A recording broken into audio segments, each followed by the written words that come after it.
ስነ ግጥም በስነ ግጥማዊ እውነትና ውበት ላይ የተመሰረተ የህይወት ሂስ ነው ይላል። የሂስ መድረኮች በጣም ተመናምነዋል ብዬ ነው ማስበው። ይሄንን በድፍረት መናገር እችላለሁ። ከጀርባ ያለው አስተያየትና ውስጥ ላይ ያለው አይገናኝም። አሁን አንቺ እንዳልሽው ለኪነ ጥበብ በተለይ ደግሞ ለስነ ጽሁፍ በረከት ነው ወይስ ስጋት ነው? ምን ነው አፈር ለአፈር በአፈር መፋጀቱ?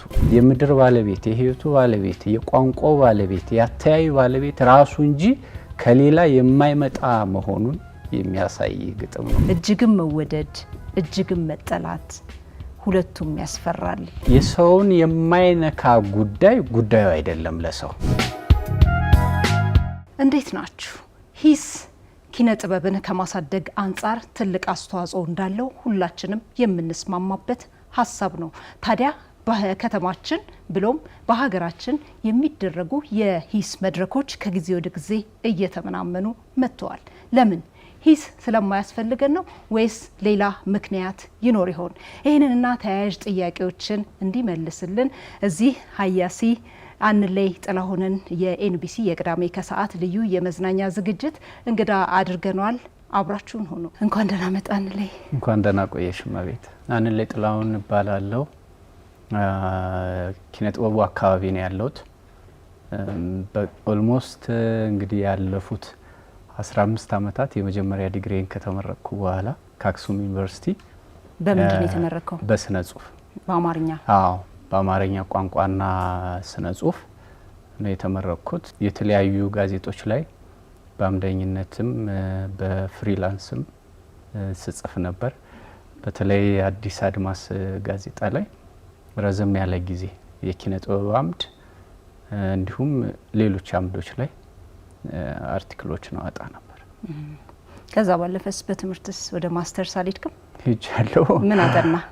ራሱን ስነ ጽሁፍ ስለምወድ ስነ ጽሁፍን ነው በማስተርስ ደረጃም ያጠናሁት አዲስ አበባ ዩኒቨርሲቲ። በጣም አመሰግናለሁ። እንግዲህ አንተም እንደገለጽከው የተለያዩ መጽሔቶች ላይ ጋዜጦች ላይ ኪነ ጥበባዊ እይታዎችን በደንብ ነው የምታጋራው። በተለይ ደግሞ የመጨረሻው ምናልባት ጋዜጣ በደንብ ረጅም ጊዜ የቆየህበት ስትጽፍ አዲስ አድማስ ነው። እዛ ላይ ቀታሪ በሚል ስነ ግጥም ላይ ያተኮረ ትንታኔዎችንም እየሰጠህ እንደነበረ አስታውሳለሁ አውቃለሁና እንደው ቃሉን ይሄ ቀታሪ የሚለውን ቃል ሰርች ለማድረግ ሞክሬ ነበረ። የእውነቱን ለመናገር በደንብ እዚህ ግባ የሚባል ትርጉም አላገኘውለትምና አዲስ ቃል አንለይ ይፈጥራል እንዴ እስከ ማለት ደርሻለሁና ቀታሪ የሚለው ቃል ምን ማለት ነው? አዎ፣ ቀታሪ በዋናነት ቀታሪ የሚለውን ቃል ለመጠቀም የተገደድኩበት ምክንያት ያው የተገደድኩት ስል ከራሴ ፍላጎት አንጻር ነው። የውስጤን በተለይ ደግሞ ስለ ስነ ግጥም የማሰባቸውን የማሰላሰላቸውን ነገሮች ያወጣልኛል ወይም ማለት እችላለሁ፣ መንገድ ይሆነኛል ብዬ ያሰብኩት ቃል ሆኖ ስላገኘሁት ነው የተጠቀምኩበት። ያንን ቃል ለማግኘት ብዙ ጊዜ ፈጅቶብኛል እውነቱን ለመናገር።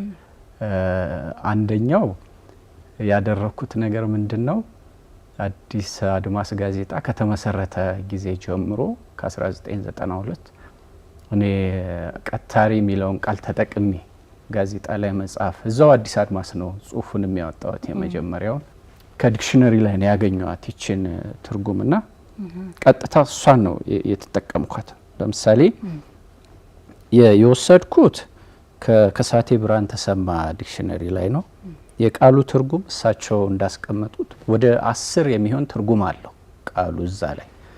በጣም የተስማማኝና የመጀመሪያ አይን ገላጭ አርጌ የተጠቀምኳት ይችን ነው። ከዛ በኋላ ግን ይህንን ብያኔ ብዙ አልተጠቀምኩበትም። ሌሎቹን ነው እየቀያየርኩ ነው የተጠቀምኳቸው። ስሜቱን ግን ማምጣት ይችላሉ ብዬ ስላሰብኩ ቀታሪ ስሩ ቀተረ ነው ዋናው ቃሉ። አዎ፣ ቀተረ ተቀየመ፣ ዝም አለ፣ አኮረፈ፣ በቅያሜ ተነፋ፣ ተቀተረ ነው የሚሉት እሳቸው። አሲሉና አስረጂ ምን ይቀትረዋል ይላሉ። ይሄንን ወሰድኩኝና ግጥም ለኔ ከዚህ ብያኔ ከዚህ የቃል ፍቺ አንጻር ብዬ እዛው በቅንፍ ውስጥ አካተትኩት ማለት ነው። ግጥም ምንጩ ህይወት ነውና ህይወት ሲባል ቋንቋው መንገዱ አእምሮን፣ ስሜቱ ልብን እና መልእክቱ ልቦናን ይቀትራል። ቅንፉን ዘጋውትና አእምሮን ልቦናንና ልብን የቀተረ ከምናብ የሚፈለቀቅ የጸነነ የጥበብ ውጤት ነው። እነዚህ ከላይ የጠቀስኳቸውን ቃላት የሚያሳይ ግጥም መርጥና አንድ ነጠላ ግጥም ነው። እሱም በጣም አጭር ዜማዊ ግጥም የምንላቸውን ማለት ነው። በጣም ስሜት የሚነኩ አንዳንዴም በጣም የሚያስቆጡ፣ ምክንያቱም ብያኔውም ላይ እንደዛ ነገር ነው። መቀታተር፣ መገዳደር ነገር ያለባቸውን ለኛ ለባህሉ ባዕድ የሚመስሉ ነገሮችን የያዙትን ግጥሞች ነው ለይቼ በዚህ መንገድ የሰራኋቸው። ስለዚህ የሰው ልጅ ተለዋዋጭ ስሜቶችን የመግለጽ አቅም ያለው ቃል ነው መርጠህ ሆን ብለህ የተጠቀምከው ማለት ነው። ልክ ነው። ይሄ ማለት ምን ማለት ነው? በሌላ አነጋገር ግጥም ለየት ያለ ጉዳይ ላይ ብቻ ነው ወይ ማተኮር ያለበት የሚል ጥያቄ ሊነሳ ይችላል። ለየት ያለ ጉዳይ ላይ ያተኮረ ግጥም ሁሉ ግጥም ላይሆን ይችላል። አሁን መንገዱ፣ ቋንቋው ምናምን ያልኳቸው ነገሮች ማሰሪያም ናቸው። ስለዚህ ከውበቱ ጋር ከቋንቋው ጥንካሬ ጋር በተለይ ደግሞ ዘይቤው ለፍካሪ አመቺ መሆኑ፣ ምክንያቱም አንድ ነጠላ ግጥም ሲጻፍና ሲነበብ የተለያየ አይነት ፍቺ ነው የሚሰጠው። አንባቢ በህይወት ልምዱ ላይ ተመስርቶ ግጥሙን ሲያጣጥምና ውስጡ ሲነካ የሚሰጠው ትርጉም አለ እና የሚኮረኩረው ነገር አለ ውስጡን። ወይ ቁጭት ነው ወይ ደግሞ ደስታ ነው። ወይ የአሸናፊነት ስሜት ያላብሰዋል ወይ የቁጭት አላደረኩም የተሸናፊነት ስሜት ያላብሰዋል። እና እነዛን ስሜቶች አክርረው አግዝፈው ከእውነታውም የራቀ እስኪመስል ድረስ ምናብን ቆንጥጠው የሚይዙትን ነው እኔ እዚህ ላይ የሰራኋቸው። ገባኝ። በጣም አሪፍ ነው። በዚሁ አጋጣሚ ስነ ግጥም የሚለውን ነገር እንደው ትንሽ ብያኔ ሰጥተን አውርተ ነው ብናልፍ ደስ ይለኛል። ስነ ግጥም በባለሙያዎቹ ዘንድ ብዙ ተብሏል። አሁን እንተና እንዲህ ብሏል እንተና እንዲህ ብሏል ማለቱ ምናልባት አድካሚ ሊሆን ይችላል። ግን ምሳሌ አንዱን ላንሳና ብርሃኑ የተረጎመው አለ የአርኖልድ ስነ ግጥም በስነ ግጥማዊ እውነትና ውበት ላይ የተመሰረተ የህይወት ሂስ ነው ይላል። አሁን እዚህ ላይ ስነ ግጥማዊ እውነትና ውበት ምንድን ነው? ከዛ የህይወት ሂስ ምን ማለት ነው? ህይወት ይሄሳል እንዴ? በግጥም ያው በግጥም ቀልድ ይመስላል። በእርግጥም ግን የምናብ ጨዋታ ነው። አሁን ይሄ ኢንቴሌክቹዋል ሎጂካል የሆነውን አእምሯችንን ሳይሆን በእርግጥ እሱን ይፈታተናል። ምክንያቱም ምናባችን እየራቀ በሄደ ቁጥር በግጥም በሸነቆርን ቁጥር ኑሯችንን፣ አተያያችንን ስለ ተፈጥሮ፣ ስለ እግዚአብሔር፣ ስለ ሰው፣ ስለ ማህበራዊ ጉዳይ፣ ስለ ማንኛውም ሰዋዊ ጉዳይ የሚሸነቆር ነገር በግጥም ባለን ቁጥር በቀረበ ቁጥር ምናባችን ይርቅና ይሄ ሎጂካል አእምሯችንን ይጎትተዋል፣ ይፈታተነዋል። እና እሱንም ጭምር ነው የህይወት ሂስ የሚለው ማለት ነው። እና ዋው ማስባል አለበት፣ አዲስ አተያይ ይዞ መምጣት አለበት። በእርግጥ ሰፊ ነው። ስነ ግጥማዊ እውነት ምንድን ነው? አንደኛ ሰዋዊ ጉዳይ ላይ ያተኮረ ሆኖ የግለሰብ ገጠመኝ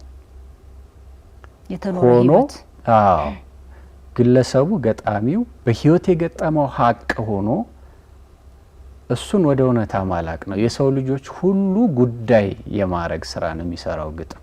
ስለዚህ ግጥም ካባ ነው፣ ከላይ ነው የሚሆነው። ነጠላ ጉዳይ ላይ የሚያተኩር ቢመስልም ጠቅላላ ሰዋዊ እውነታን ነው የሚያቀርብልን። ስነ ግጥማዊ እውነት የሚለው እሱን ነው። አሁን ከፊሎሶፊ ወይም ከሌላ ሙያ የሆነ ሰው አንድን ግጥም አንብቦ እንዴ ምንድነው ይሄ ቅዠት ምናምን ሊል ይችላል። ለምን? ግጥም ጠቅላላ ሰዋዊ ጉዳይን አእምሮን የመቅረጽ ምናብን የመጎተት ፕሮጀክት የማረግ የወደፊቱን የመንደፍ ስራም ይሰራል።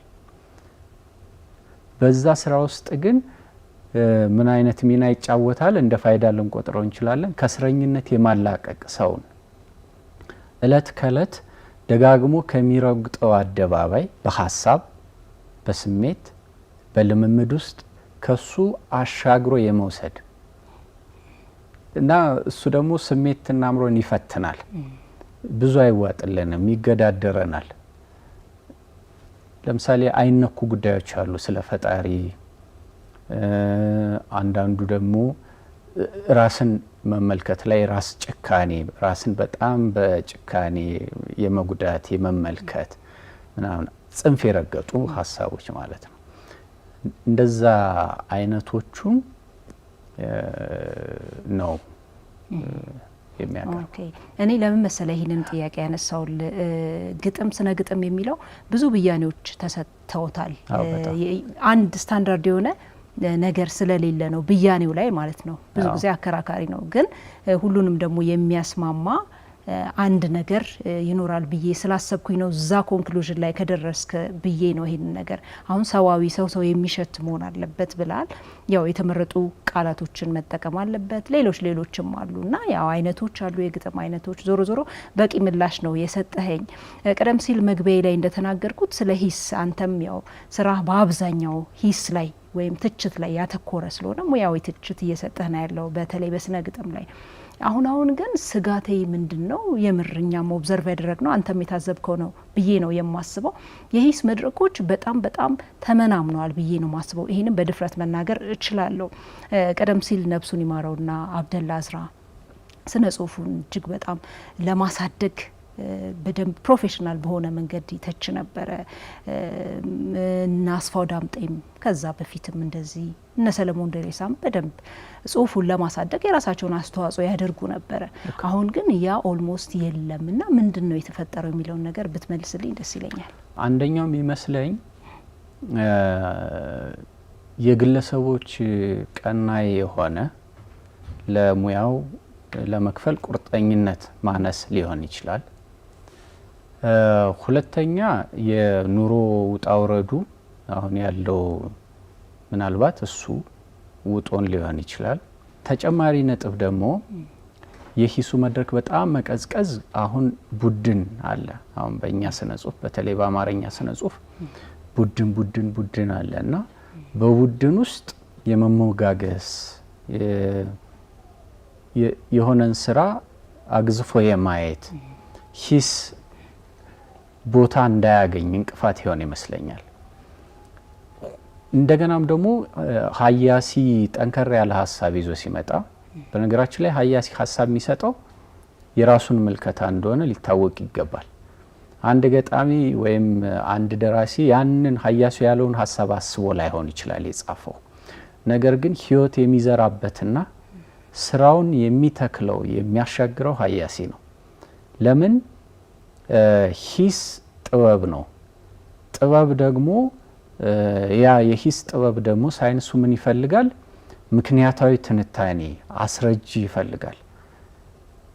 ያንን አስረጂ ከቴክስቱ ውስጥ ወይም ከድርሰቱ ውስጥ አውጥቶ ተንትኖ በራሱ ምልከታ ሲያገዝፍ ወይም ህይወት ሲሰራበት ለምናባችን ሲያቀርበው አንዳች ነገር ሲሰጠን ሚናው የሀያሲው ነው።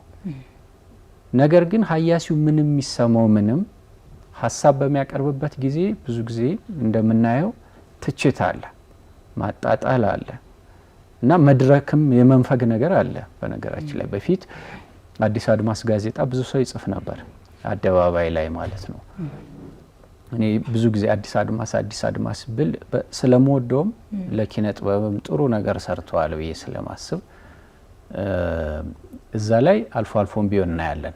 ነገር ግን አደባባይ ላይ ከሚራኮቶ ባሻገር ሙያውን የሚያጠኑ ጥናታዊ ጽሁፍ የሚጽፉ አሳይመንቶቻቸውን በዚህ ዙሪያ ላይ የሚሰሩ በጣም ብዙ አሉ በየዩኒቨርሲቲው። አሁን እኔ ማስተርስ ስሰራ በየኮርሱ የሰራ ናቸው አሉ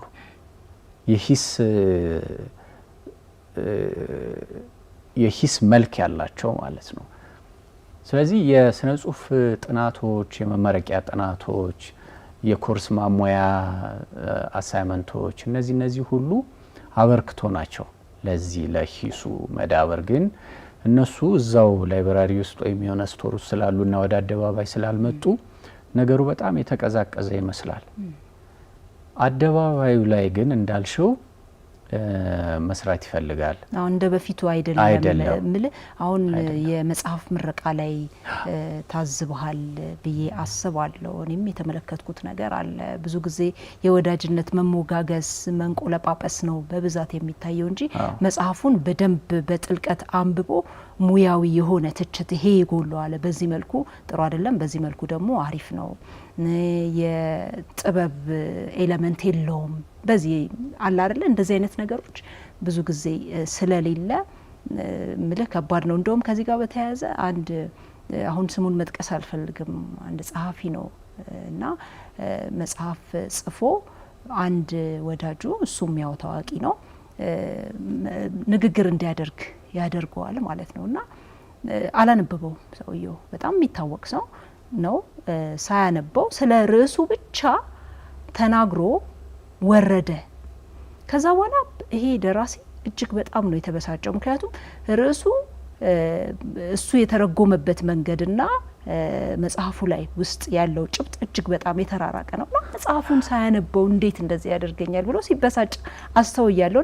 እንደዚህ አይነት ነገሮች በድግግሞሽ ያየኋቸው ነገሮችም ስላሉ ነው። ይሄ ደግሞ ሁሉም ሰው ጸሐፊ እንዲሆን፣ ሁሉም ሰው ገጣሚ እንዲሆን፣ ሁሉም ተነስቶ መር ብሎ መጽሐፍ እንዲችል እንዲበረታታ ያደርጋል። የራሱ የሆነ ፖዚቲቭ፣ የራሱ የሆነ ደግሞ ኔጌቲቭ የሆነ እንትን አለው ተጽዕኖ አለው ብዬ ስለማስብ ነው።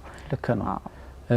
እኔም የታዘብኳቸው ብዙ ነገሮች አሉ። አሁን አንቺ ያልሽው መድረክ አላማውም ስራውን የማስተዋወቅ ነው እና ሲያስተዋውቁ መልካም ነገሩ ላይ ነው የሚያተኩሩት። የማሻሻጫ ሀሳብ ነው የሚቀርበው እና ብዙ ጊዜ እኔም የሚቆጨኝ ነገር ለምንድን ነው የሂስ መልክ ያለው ጠንከር ያለ ሀሳብ የማይቀርበው? ብዙ መሞጋገስ፣ ብዙ መደጋገፍ ቢኖረውም እንኳ የማሻሻጫ ሀሳብ ቢኖረውም እንኳ በዛ መሀል ግን ጠንከር ያሉ ነገሮች እንዲቀርቡ እድል ለምን አይሰጥም? ብዙ ሰው አይፈልገውም እና በዛ ምክንያት እንደዛ አይነት ነገሮችን ለማየት እድል አላገኘንም። አሁን መጽሐፎች ሲታተሙ ከጀርባም እንደዚሁ አስተያየት የሚሰጡ አሉ። እንዳልሽው አሁን የህይወት ታሪክ በቅርቡ እያነበብኩ ነበረ። ከጀርባ ያለው አስተያየትና ውስጥ ላይ ያለው አይገናኝም። አሁን አንቺ እንዳልሽው ማለት ነው። እና ደግሞ ማቀው ትልቅ ሰው ነው ምናምን የጻፈው፣ እሱ እንዳልጻፈው አወቅኩ። ቋንቋው ራሱ በትክክል የእሱ አይደለም ወደሚል ድምዳሜ ሄጃለሁ። ምክንያቱም የንግግር ቋንቋ ነው፣ በጣም የተደራጀ አይደለም፣ ፍሰት የለውም። ከዛ ውስጥ ላይ ካለው ነገር ጋር ምንም ግንኙነት የለውም። እና ለምንድን ነው የሰውየውን ስም ጠቅሰው ይህን ነገር ያወጡት? ለምን አስፈለገ? በኋላ አእምሮ ላይ የመጣው ምንድነው በቃ ለማሻሻጭ ነው፣ ለማሻሻጥ ለገበያ ታስቦ የተደረገ ነው በሚል ዘለልኩት። ግን በጣም የሚያበሳጭ ነገር ነው። ወደ ዲጂታል ዓለም ውስጥ ደግሞ እንምጣ። አሁን ያው በዲጂታል ዓለም ላይ ነው የምንኖረው። ብዙ ጊዜ ዘመኑን ዋጁት ይባላልና ለአንዳንድ ሙያ ቴክኖሎጂ ወይም ይሄ ዲጂታል ዓለሙ ለአንዳንድ ሙያ በረከት ነው፣ ለአንዳንድ ሙያ ደግሞ መርገምም ሊሆን ይችላል እና ለኪነ ጥበብ በተለይ ደግሞ ለስነ ጽሁፍ በረከት ነው ወይስ ስጋት ነው? ይሄ ዲጂታል ዓለሙ ከፈጠራ ጋር እስቲ አያይዘ ንገረኝ። ለኛ ምናልባት ከቴክኖሎጂ ጋር ያለን ቅርበት ብዙ ስላልሆነ ስጋት ሊሆን ይችላል በብዙ መልኩ። ምክንያቱም ቴክኖሎጂውን በትክክል እንዴት መጠቀም እንዳለብን አናቅም። ባለው እንግዲህ ያወራናቸው ነገሮች ትንሽ የመድከም ወይም ደግሞ ነገሩ ብዙ ያልተሰራበት እንደሆነ የሚያሳይ ድባብም አለውና በዚህ የሂስ መቀዛቀዝ የፈጠራ ስራዎች ውጤት ደረጃቸው በደንብ ባልተለየበት ባልታወቀበትና ስራ ባልሰራንበት መድረኮች በተቀዛቀዙበት ሁኔታ ይሄ ሲጨመር የሚያድበሰብሰው ይመስለኛል። ለምን እንዲሁም የባህሉ የመነጋገር የመተቻቸት ባህሉ ቢኖር ኖሮ ትልቅ እድል ሊሆን ይችላል። ምናልባት ግን ለዛ አይደለም የምንጠቀመው። መልካም ነገሩ በቀላሉ የፈጠራ ስራዎች ተደራሽ እንዲሆኑ እድል ሊሰጥ ይችላል። ለማስተዋወቅ ሰዎች ጉዳዩ ላይ እንዲነጋገሩ ለማድረግ ሊሆን ይችላል። ነገር ግን ደራሲውን ሊጎዳ ይችላል በሌላ መንገድ። አንደኛ መጽሐፉ መሰራጨት ሲገባው ተቆራርጦ በየምናምኑ ሊሰራጭ ይችላል። ያም አንድ ከገቢ አንጻርም በሌላ መንገድ ተጽዕኖ ሊኖረው ይችላል። ግን ቴክኖሎጂ በዋናነት እኛ ጋር ሊፈጥር የሚችለው ተጽዕኖ ምንድነው? የምናብ የፈጠራ አቅማችንን የማዳከምና የመጫን ነገር ይኖረዋል። ይሄ ግልጽ ነው። ምክንያቱም ሰዎች ከራሳቸው ጋር እንዳይሆኑ ጊዜ እንዳይኖራቸው ያደርጋል። የፈጠራ ስራ ብዙ ማሰብ፣ ብዙ ማሰላሰልና መነጠል ይፈልጋል። ያንን የመነጠል የማሰላሰል የነገሮችን በሌላ አነጋገር የቋንቋችንን አቅም ለማሳደግ ብዙ ለማሰብ ቃል ለመምረጥ ስንጽፍ ቃል ለመምረጥ ረዘም ያለ ለብቻ መነጋገር ልንጽፍ ያሰብነው ሀሳብ ራሱ ከዚህ በፊት መባል አለመባሉንና በምን መንገድ ቀርቧል የሚለውንም ራሱ በደንብ ዳይጀስት ለማድረግ አሁን የማካፈለው ነገር አለኝ፣ ይሄንን ነገር እንዲህ እለዋለሁ፣ እንዲህ ገልጸዋለሁ የሚል እድል ያሳጣል። ከዚህ በፊት የነበሩ ቴክስቶችን ወይም ስነ ጽሁፎችንም መጽሐፎችን ተረጋግተን አንብበን የእነሱን ሀሳብ ተረድተን ከኛ ጋር አወዳድረን የእኛንም አቅም ለመመዘን እድል ያሳጣል። ይሄ ግልጽ ነው። ምናብ ደግሞ በዚህ መንገድ ነው የሚዳብረው። ያው ለፈጠራ ምናብ በጣም ወሳኝ ስለሆነ ማለት ነው። ያው ኩሸት አለው፣ ተምሳሌታዊ ነገሩ ይሄ ዘይቤያዊ የቋንቋ አጠቃቀም አቅማችን መብሰል አለበት። ባህላችን ውስጥ ዘይቤ እንዴት ነው የምንጠቀመው? አውዶቹ ምን ናቸው? እና እነዛ አውዶች እንዴት ይፈከራሉ? ምን አይነት ሀሳብን በምን አይነት አውድ ውስጥ በምን አይነት ዘይቤ ውስጥ ማለት ወይም ደግሞ ማሸከም ይቻላል? ማመስጠር ነው በቃ የስነ ጽሁፍ የፈጠራ ዋናው ትልቁ እንትኑ ብቃቱ ማመስጠር ነው። ማመስጠሩ ደግሞ ወይም እንዲፈከር እድል መስጠቱ ደግሞ ለምናባችን ትልቅ አስተዋጽኦ ግብአት አለው። አንባቢ የሚያተርፈው በዛ መንገድ ሲሆን ነው። በጣም አሪፍ ነው። እስቲ አሁን ደግሞ ወደ ግጥም እንሂድ። በጣም በኢትዮጵያ ውስጥ የምታደንቃቸው ገጣሚያን እነማን ናቸው? ገጣሚ ብዙ ገጣሚያን አሉ በየዘመኑ ማለት ነው። አሁን ከኛ ዘመን ስንነሳ ዳዊት ጸጋዬ ብሎ ያሳተመውን የግጥም መጽሐፍ በጣም ነው የምወደው። እኔም በጣም ነው ከዚህ በፊት እንግዳ አድርጌው አውቃለሁ። በጣም የሚገራርም ሀሳብ ነው ያለው። የተቃርኖ የሚመስል ግን ያው እውነት ነው፣ ሪያሊቲ ነው። አዎ እውነታን መሰረት ያደረገ ነው። ምንፈራቸውን ሀሳቦች እሱ በድፍረት ስለሚያቀርብ እንትን እንላለን። በእውቀቱን አሁን ከበእውቀቱ ሁሉንም አይደለም ወደው ምናልባት 3-4 ናቸው። ከዳዊትም እንደዛው ከሌሎቹም እንደዛው ብዙ እንድብሰለሰል ብዙ እንዳስብ ብዙ እንድል እድል የሚሰጡኝን የህይወትን መልከ ብዙነት ማሳየት የሚችሉትን ከዛ ቋንቋውንም አሰኛኝቱንም ስለምወደው አብዝቼ ነው ማነባቸው። ብዙ ጊዜ እስቲ የምትወዳቸውን የተወሰኑትን አንብበልን። እሺ። ተናገር አንተ አፈር ካንተው ከሆነ ፍጥረቱ የአዳም የሰው ልጅ ግኝቱ ወደ አንተው ከሆነ ምልሰቱ ምን ነው አፈር ለአፈር በአፈር መፋጀቱ። ይገርም ነው። እስቲ ተንት ነው ይስጠበት ስራ እሱ ስለሆነ በጣም ነው የምወደው ይሄንን ግጥም። አሁን እዚህ ግጥም ላይ አንድም ሰው ካፈር ነው የተገኘው የሚለው ክርስቲያናዊ አመለካከት አለ የመጽሐፍ ቅዱስ። ሁለትም እኛ ወደ አፈር ነው የምንሄደው። ሀቁ የምናየው እለት ከእለት የሚገጥመን ገጠመኝ እውነታው ማለት ነው።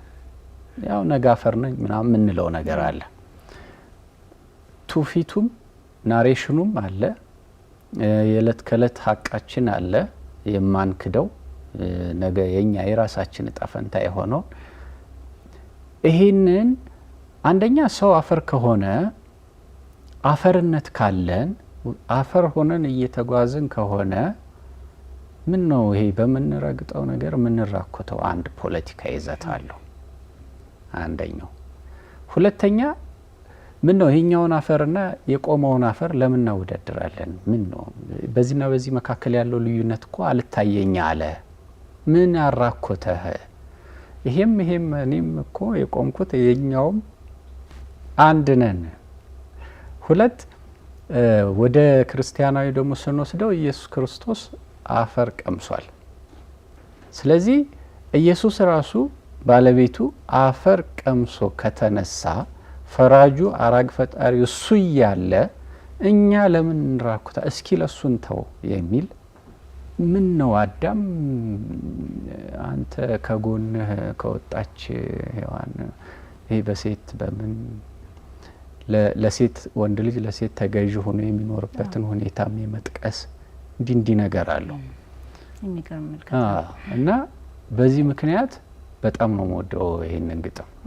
የመጀመሪያ ስራዬን ስጀምር በዚህ ግጥም ነው እንትን ያልኩት የጀመርኩትና የቋንቋ ባለቤት በመሆናችን ምክንያት ዓለማችን በቋንቋ በራሳችን ቋንቋ ስለምትገለጽ እኔም ራሴን በዙሪያ ያለውንም አልፎ ተርፎ የመሬቱን ባለቤት የኔን ስጋ ባለቤት ኢየሱስንም ፈጣሪንም ጭምር በቋንቋዬ ነው የማየው የምዳኘው። ስለዚህ አንተ ከኔ ጋር እኩል ነህ ምናምን ብሎ ግን አሽሟጦ ምንድነው የሚለው? እኔ ይሄንን የምለው እንዲህ የምለው እኔ አቅሙ ስላለኝ ነው። ስለዚህ ይገዳደርሃለውም ነው። ግጥም ቀታሪ ይወዳደራል ይፈካከራል ምናምን ያልኩት ለዚህ ነው። አንድም ከፈጣሪ ከኃይል ካለው አካል ጋር የምንገዳደርበት የኛነታችንን አቅም የምናሳይበት ሰው አቅም እንዳለው የምድር ባለቤት የህይወቱ ባለቤት የቋንቋው ባለቤት የአተያዩ ባለቤት ራሱ እንጂ ከሌላ የማይመጣ መሆኑን የሚያሳይ ግጥም ነው እና በዚህ በጣም ነው የምወደው። በጣም የሚገርም ነው። ወደ ቀጣዩ ግጥም ከማለፍ በፊት ያው ሀያሲም ስለሆንክ አንድ ግጥም አሁን ላንብልህ ነው። ማንበብ ሳይሆን በቃል ስለምወደው ነው የዳዊት ጸጋዬንና እጅግም መወደድ እጅግም መጠላት ሁለቱም ያስፈራል፣ በሁለቱ መሀል መረሳት ይሻላል ይላል። እውነት ነው። ይኸውልሽ ሰው እኛነታችን ብዙ ድራይቭ የሚደረገው ወይም በስሜት ነው። መጀመሪያ ስሜት ያጥለቀለቀንና ከዛ ወደ ምክንያታዊ አእምሯችን ነው የምንሄደው። መጠየቅ መመርመር እንጀምራለን። እይታ ውስጥ የሌለ ነገር የሰው ልጅ ጉዳይ አይደለም። አሁን እንትን ምንድነው ልቦና የነገረኝ ልቦና ይናገራል። የሆነ ነገር አምናባችን ላይ ሲታየን ስንጠረጥር አንዳች ነገር ከስሜታችንን ሲፈታተነን ከዛ በኋላ የኛ ጉዳይ ይሆናል። አሁን አንድ ነገር የኛ ጉዳይ የሚሆነን ሲነካን ነው። ስለዚህ የሰውን የማይነካ ጉዳዩ አይደለም ለሰው። ስለዚህ በቋንቋችን ውስጥ አንሰፍረውም፣ ቅርጽ አናስይዘውም ምናምን። ግን ያ ማለት ግን የለም ማለት አይደለም። ተረስቷል ማለትም ላይሆን ይችላል። ግን የሌለን የኛን ህይወት የማይነካ ነገር ሁሉ የኛ እንዳልሆነ ለማሳየት ይመስለኛል። በይሄም በጣም ጥሩ አገላለጽ ይመስለኛል። በጣም ነው ደስ የሚለኝ። እንደውም ዳዊት ጋር ልምጣልሽ። ቆይ አንድ ግጥም ይመጥቻለሁ። እዛ የግጥም መጽሐፍ ላይ ምዕራፍ 21 23 ምናምን የሚል አምላኬ ሆይ በኃይል ስለሆነ እንጂ በፍትህ ቢሆን የምንዳኘው አንተ ነበርክ በፍርድ ቀን ለፍርድ የምትቀርበው። ለምን እንደዚህ ያለ? እኔ እንጃ። አንተ እስቲ ተርጉም። አልተረዳሁትም ይሄንን። አሁን ሎጂካል ይሄንን ጥያቄ የምንጠይቀው የምክንያታዊ አእምሯችን የሚያመጣልን ለምሳሌ ነገ እንነሳለን፣ ነገ ህይወት አለን። ስለዚህ ዛሬ የምናደርገው እያንዳንዱ ነገር ወይ መልካም ነው ወይ መጥፎ ነው ይመዘገባል ለነገ። ከስጋ በኋላ ጥሩ የሰራ ዋጋው ገነት ነው፣ መጥፎ የሰራ ለሰይጣን ይሰጣል ምናምን ሊሆን ይችላል። እና ሰው የዚህ ዕዳ ባለቤት የሚሆንበት ምክንያት ምንድን ነው? እኔና አንቺ ለምሳሌ ትናንትና ሔዋን በሰራችው ስህተት የዛሬዋ ሔዋን ለምን ትወቀሳለች? እንዴት ማለት በደም ነው የሚተላለፈው? ለምን? ወይስ ህይወት ራሱ ምድር ራሷ የመከራ ቦታ ስለሆነች ፈተና አይቀሬ ስለሆነ የሰው ልጅ ይህንን ፈተና እልባት ሲያጣ ያመጣው ተረክ ነው ናሬሽን ነው ወይስ ምንድን ነው? ይህንን ነው የሚሞግተው።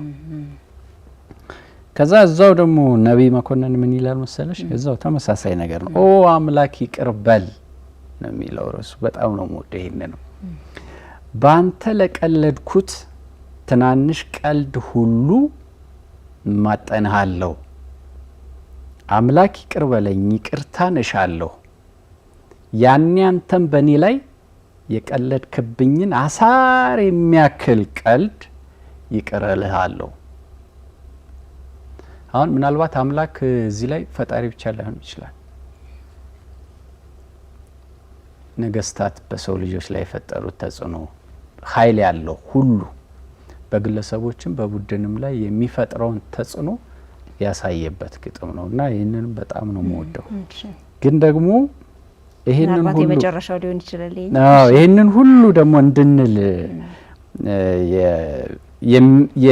የሚያስችለንን ሰዋዊ አቅም ጥሩ አድርጎ የከተበልን ሰይፉ መታፈሪያ ግጥም ሰው ምትል ግጥም አለች። እሷ እስካሁን ያልነውን በሙሉ ጠቅለል የምታደርግ ስለመሰለኝ ነው።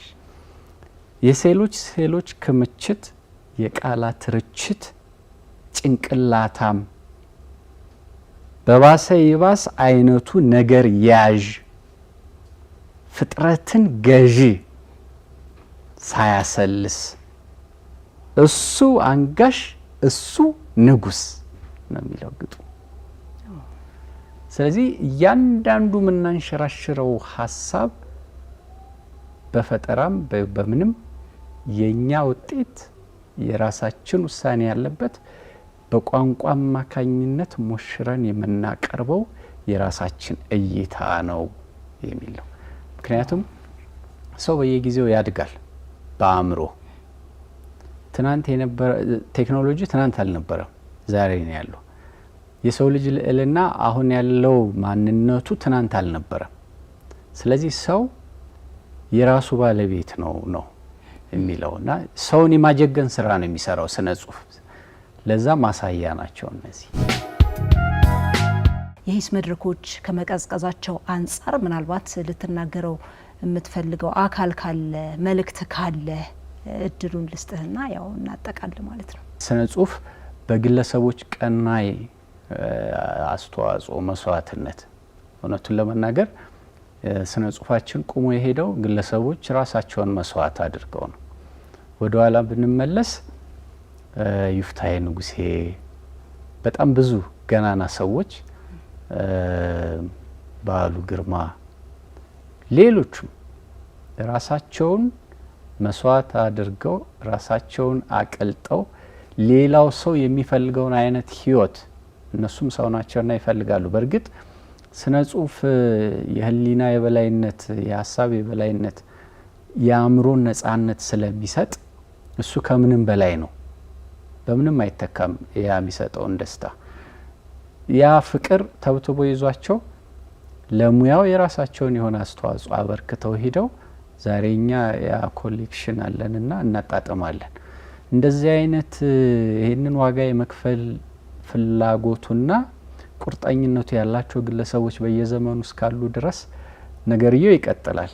ግን ለምሳሌ የሂስ መድረኮችን በግለሰብም በመንግስትም በተቋምም ደረጃ በየቦታው ቢኖሩ ወደ አንድ ያመጣናል እንጂ የሚበትነን እኛን የሚጎዳ ነገር አይደለም። ምክንያቱም የህሊና የበላይነት የመጀመሪያ የሚመጣው ኑሯችንን አጥርተን በማየት ነው። ቴክስቶቻችን ውስጥ የቀረቡ ሀሳቦች ላይ ዲያሎግ በማድረግ መፍትሄዎችም አሉ። እንደገና ደግሞ መፍትሄ ያልተሰጣቸውን ጉዳዮችም በዲያሎግ አምጥተን ኑሯችንን በየጊዜው እየሞረድን እኛነታችንን እየሰራን ስንሄድ የህሊና የበላይነት ይኖርና የሀሳብ የበላይነት ይኖርና ነጻነታችንም በዛው ልክ የአእምሮ ነጻነትም የአካል ነጻነትም እየተከበረ ይመጣል። የአይነት ማህበረሰብ ቢኖር በጣም ደስ ይለኛል። እኔ ሁሉንም ሀሳብ እኩል የሚያከብር ምናልባት አሁን የኔ ሀሳብ በጣም የሚያስቆጣው ሰው ይኖራል። ማን ስለሆነ ነው እንዲህ በመገዳደር እንዲህ አይነት ሀሳቦች የሚያነሳው እንዲህ የሚያየው? ከዚህ እስረኝነት መላቀቅና ጉዳዮቻችንን መነጋገር ብንችል የተሻለ ዘመን ይመጣል ብዬ አስባለሁ። እሺ አንለይ በጣም ነው ማመሰግነው ስለነበረን ጊዜ የመሰለ ጊዜ ስለሰጠን እውነት በጣም ነው የማመሰግነው። እኔም እጅግ በጣም አመሰግናለሁ። እግዚአብሔር ይስጥልኝ። ሀሳቦችሽን እወዳለሁ። በርቺ። መልካም ተመልካቾቻችን ከሀያሲ አንለይ ጥላሁን ጋር የነበረን ቆይታ ይህንን ይመስላል። እንግዲህ በቆይታችን እንደተማራችሁ እንደተዝናናችሁ ቁም ነገር እንደጨበጣችሁ ተስፋ አደርጋለሁ። እምነቴም ከፍ ያለ ነው። የኤንቢሲ የቅዳሜ ከሰዓት ልዩ የመዝናኛ ዝግጅት አሁንም ይቀጥላል። በድጋሚ መልካም ቆይታ